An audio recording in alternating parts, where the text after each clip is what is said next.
আসসালামু আলাইকুম, welcome to our cooking channel Shakila রান্নাঘর। আজকে আমি আপনাদেরকে রান্না করে দেখাবো গরুর বট বা ভুঁড়ি। তো চলুন দেখা যাক কিভাবে রান্নাটা শুরু করছি। প্রথমে আমি ভুঁড়িগুলোকে খুব ভালোভাবে গরম পানি দিয়ে ৮ থেকে ১০ বার ধুয়ে নিয়েছি পরিষ্কার করে। তারপর সব মশলাগুলো দিয়ে দিচ্ছি, পেঁয়াজ কুচি, আদা রসুন বাটা,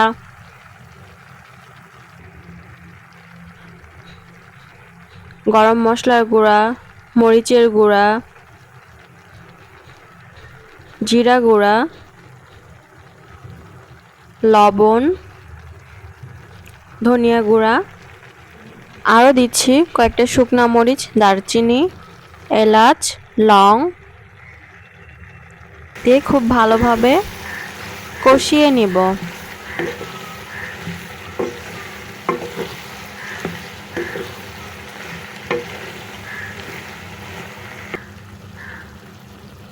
এই পর্যায়ে ঢেকে দিচ্ছি। এবার কিছুটা পরিমাণ মতো পানি দিয়ে দিচ্ছি। আমি এখানে গরম পানি ইউজ করেছি, হালকা কুসুম গরম পানি। চেষ্টা করবেন হালকা কুসুম গরম পানি ইউজ করার জন্য।